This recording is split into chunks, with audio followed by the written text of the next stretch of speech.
Untuk menggantinya harus ada calon yang kita anggap bisa mengatasi problem-problem yang ada di Indonesia ini.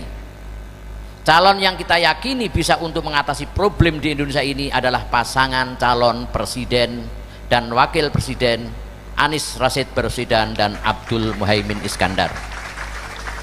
Assalamualaikum warahmatullahi wabarakatuh. Ibu bapak, saudara sebangsa yang saya cintai, selama 1 tahun lebih kami berkeliling Indonesia, berjumpa dengan jutaan rakyat. Mereka datang bukan mengharap bayaran, mereka datang membawa harapan. Mereka menginginkan ada perubahan, kondisi hidup yang lebih baik, bisa lebih makmur. Orang tua yang di malam hari melihat anaknya tidur dalam kondisi miskin, dia melihat sambil membayangkan, akankah anak saya tetap miskin seperti ini kelak? Bisakah mereka hidup lebih baik?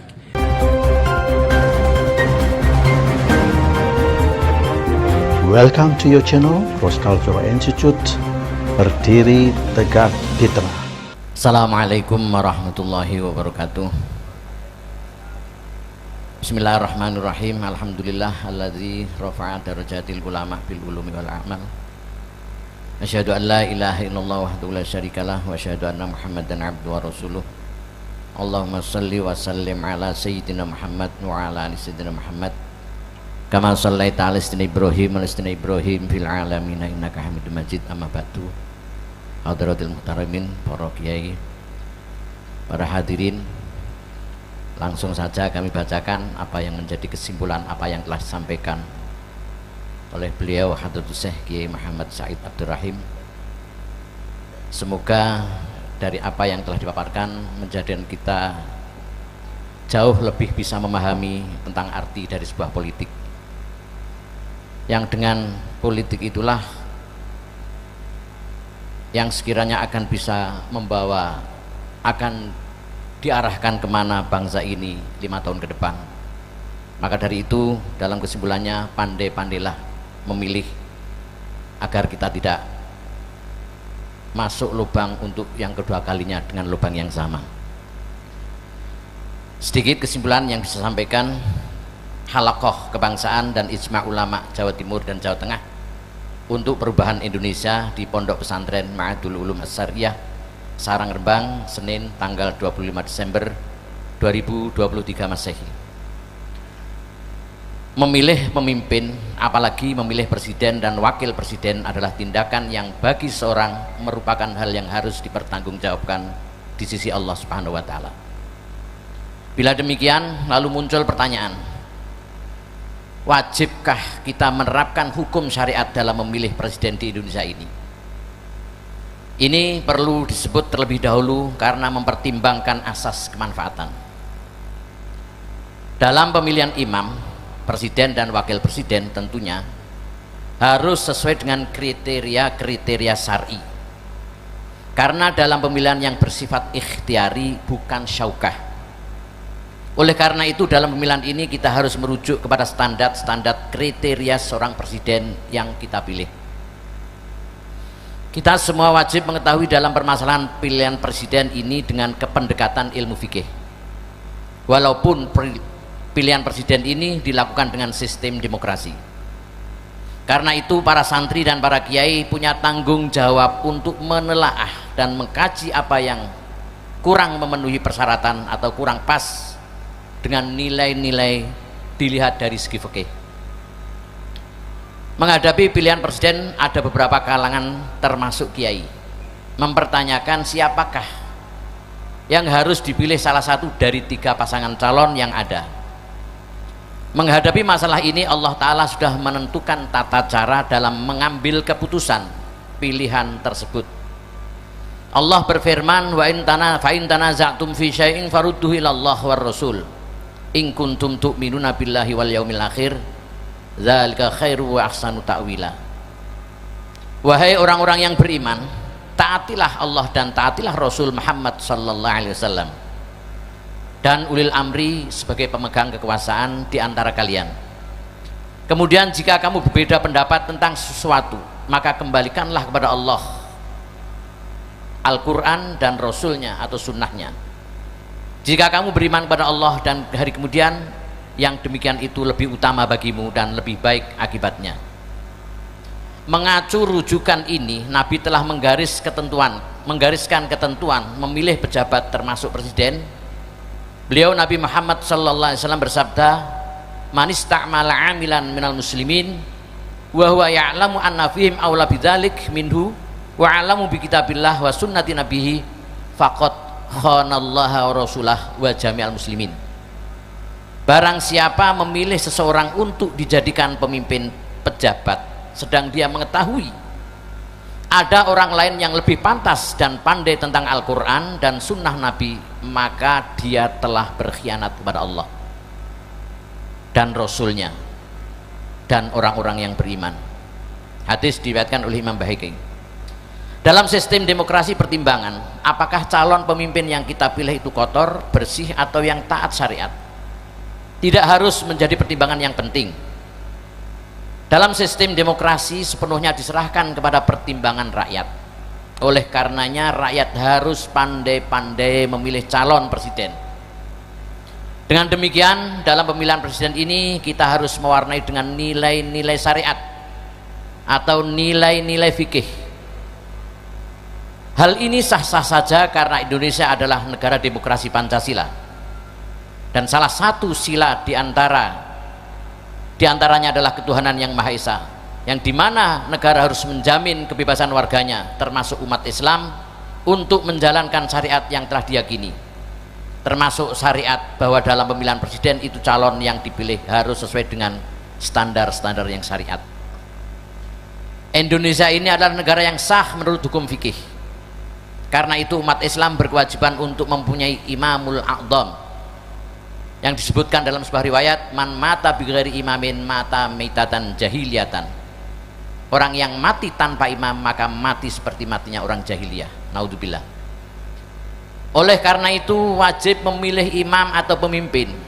Agar kita memiliki imamul a'dham, dalam kaitan tersebut perlu mempertimbangkan kriteria memilih pemimpin agar kita bisa mendapatkan imamul a'dham sesuai dengan kriteria yang dicarikan oleh dalam syariat. Pemerintahan sekarang ini kenyataannya tidak bisa memberantas korupsi, menegakkan hukum tidak efektif. Adalah pemerintahan yang fasik.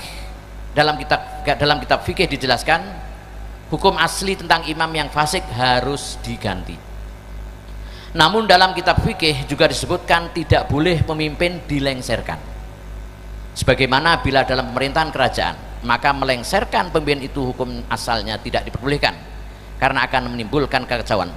Tapi di alam demokrasi ini, di mana presiden dibatasi dengan masa jabatannya, maka menjatuhkan atau mengganti pemerintahan adalah dengan memilih yang bisa menggantinya. Untuk menggantinya harus ada calon yang kita anggap bisa mengatasi problem-problem yang ada di Indonesia ini. Calon yang kita yakini bisa untuk mengatasi problem di Indonesia ini adalah pasangan calon presiden dan wakil presiden Anies Rashid Baswedan dan Abdul Muhaimin Iskandar.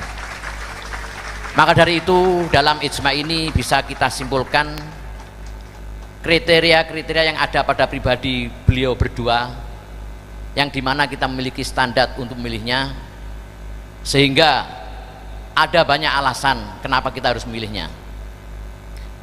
Tadi disebutkan ada 3 alasan mengapa memilih pasangan calon presiden dan calon wakil presiden Anies Rashid Baswedan dan Abdul Muhaimin Iskandar. Yang pertama, bahwa Anies dan Muhaimin ini adalah calon presiden dan wakil presiden yang memenuhi kriteria syar'i. Kriteria ini harus dilakukan. Bila tidak sesuai dengan kriteria ini maka tidak boleh dipilih. Dalam hal ini dipilih dengan kondisi ikhtiar. Dalam kondisi calon presidennya sudah ada.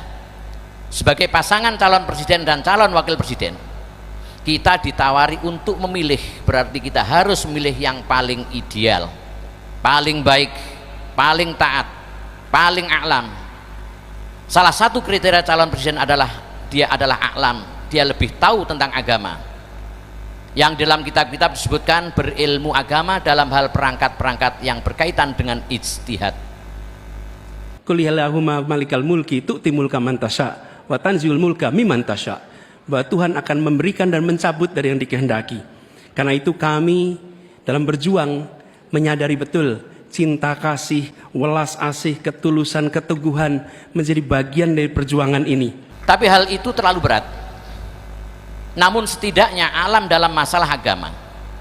Adapun nanti ada perkembangan lain alam dalam bidang ilmu tertentu, itu mungkin bisa dikembangkan sesuai dengan kesepakatan atau undang-undang yang telah disepakati. Pasangan Anies Muhaimin ini alam dalam agama, juga alam dalam ilmu hukum ketatanegaraan. Sebagaimana kita tahu Pak Anies Baswedan punya jenjang pendidikan yang paling tinggi di antara yang lainnya. Pak Anies Baswedan paham tentang masalah pendidikan karena beliau aktivis pendidikan, pernah menjadi seorang rektor, pernah menjadi menteri pendidikan. Presiden yang mengetahui masalah pendidikan ini penting karena kemajuan bangsa itu diukur sejauh mana kemajuan pendidikan di negara tersebut. Dalam hal ini kami hakul yakin Anies Baswedan adalah calon yang paling alam di antara calon-calon yang ada. Tepuk tangannya dong. Dalil syariat ini tersebut dalam hadis di atas dan dalam kitab Mughnil Muhtaj. Disebutkan bahwa Syekh Izzuddin berkata, ketika sulit mendapatkan kriteria taat syariat dalam diri presiden dan para hakim, maka kita mendahulukan calon yang lebih sedikit fasiknya. Yang kedua, kenapa kita harus memilih amin? Syarat kedua adalah calon yang lebih taat syariatlah yang dipilih. Untuk mengetahui mana yang lebih taat syariat harus ada ketentuan hukum. Untuk meyakinkan bahwa orang tersebut taat syariat, ada beberapa orang yang menyatakan bahwa Anies Baswedan itu taat syariat, antara lain yang tadi disebutkan Hatur Syekh, Kiai Said Agil Sirot, Kiai Sukron Makmun, dan Tengku Zulkarnain. Ketiga tokoh ini bersaksi bahwa Bapak Anies Baswedan adalah orang yang agamis, orang yang soleh. Syekh Ibrahim Al-Laqani berkata, wajibun nasbul imamil adli bisyari fa'lam la bihukmil akli. Wajib hukumnya mengangkat imam atau kepala negara yang taat syariat. Kewajiban ini berdasarkan dalil syariat, bukan hukum akal. Yang ketiga, kenapa kita harus memilih Bapak Anies? Visi misi pasangan Anies dan Muhaimin ini sesuai dengan ketentuan agama, bahwa visi misi Anies Muhaimin adalah adil makmur untuk semua. Salah satu visi keadilan dan kemakmuran itu adalah akan membuat harga-harga terjangkau, termasuk harga bahan pokok, sandang pangan untuk rakyat. Ini adalah visi yang sesuai dengan kaidah syar'i. Dalam kitab-kitab disebutkan bahwa kekayaan negara itu untuk masolihul ammah, untuk kebaikan rakyat, serta mendahulukan keperluan rakyat yang membutuhkan. Dalam kitab Asbah wan Nadhair disebutkan, wa minha annahu la yajuzu lahu ayyuqaddima fi mali baitil mal ghairal akhwats alal akhwats. Salah satu isi daripada kaidah 5 yaitu tidak diperbolehkan bagi pemimpin mendahulukan pemberian harta dari baitul mal kepada orang yang tidak lebih membutuhkan. Demikian apa yang kami sampaikan, merupakan satu sedikit kesimpulan apa yang disampaikan oleh Hadratus Syekh Kiai Muhammad Said Abdur Rahim, bahwa memilih paslon amin dalam Pilpres 2024 adalah wajib hukumnya, maka kita wajib mensosialisasikannya sebagai bagian dari amar ma'ruf nahi mungkar, sebagaimana dijelaskan dalam kitab Bughiyatul Musadin, yang kurang lebih artinya amar ma'ruf nahi mungkar adalah poros agama, maka siapapun dari umat Islam yang menjalankannya wajib didukung dan dibantu oleh yang lain, dan tidak boleh bagi siapapun berdiam diri dan mengabaikan hal tersebut meskipun tak ia tahu usahanya akan sia-sia. Demikian, assalamualaikum warahmatullahi wabarakatuh.